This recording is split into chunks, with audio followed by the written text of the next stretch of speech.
కృష్ణా నది వరద ఉధృతి క్రమంగా తగ్గుతూ ఉంది. ప్రకాశం బ్యారేజీకి కూడా ఇన్ఫ్లో తగ్గింది. రేపటికి ఇంకా తగ్గుతుందని అంచనా వేస్తూ ఉన్నారు. లోతట్టు ప్రాంతాల్లోనూ వరద తగ్గుముఖం పట్టింది. పునరావాస కేంద్రాల నుంచి ప్రజలు ఇళ్లకు చేరుకుంటున్నారు. 3 రోజులుగా తీవ్ర ఇబ్బందులు పడిన బాధితులు ఇప్పుడిప్పుడే బయటకు వస్తున్నారు. వరద కాస్త తగ్గడంతో కాలనీలు వదిలి బంధువుల ఇళ్లకు వెళ్తున్నారు. ఇక బుడమేరకు గండిపట్టంతో వరద చుట్టుముడుతోంది. జక్కంపూడి ప్రాంతంలో బోట్ల ద్వారా కూడా వెళ్లలేని పరిస్థితి నెలకొంది.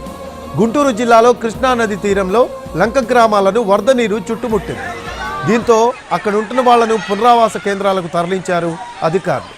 తుళ్లూరు మండలం రాయపూడి, ఉద్దరరాయునిపాలెం, హరిశ్చంద్రపురం, వెంకటపాలెం, తాళాయపాలెం అలాగే లంక గ్రామాల వారిని పునరావాస శిబిరాలకు తరలించారు. బాపట్ల జిల్లా కొల్లూరు వద్ద కరకట్టను ఆనుకొని వరద నీరు ప్రవహిస్తోంది. దీంతో 9 లంక గ్రామాల్లో ఇళ్లలోకి నీరు చేరింది.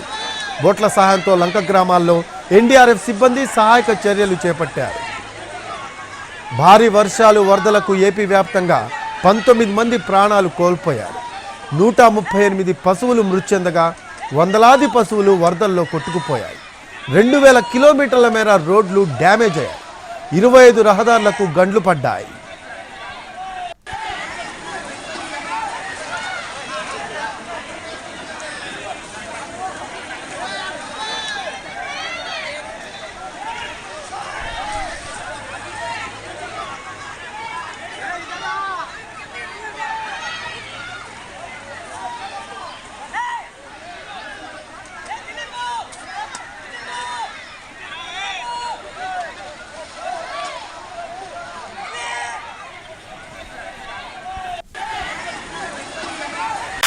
In the hills, up the street, down the valley, by the sea, palaces and high streets, countrysides and SCZs.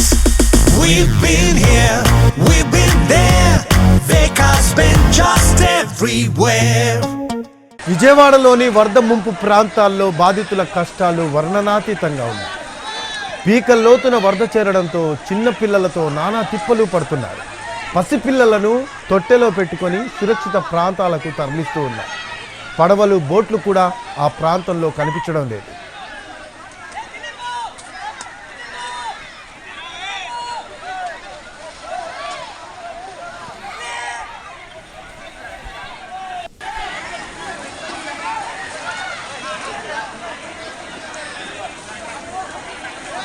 ఏపీలో వరదలకు భారీగా పంట నష్టం జరిగింది.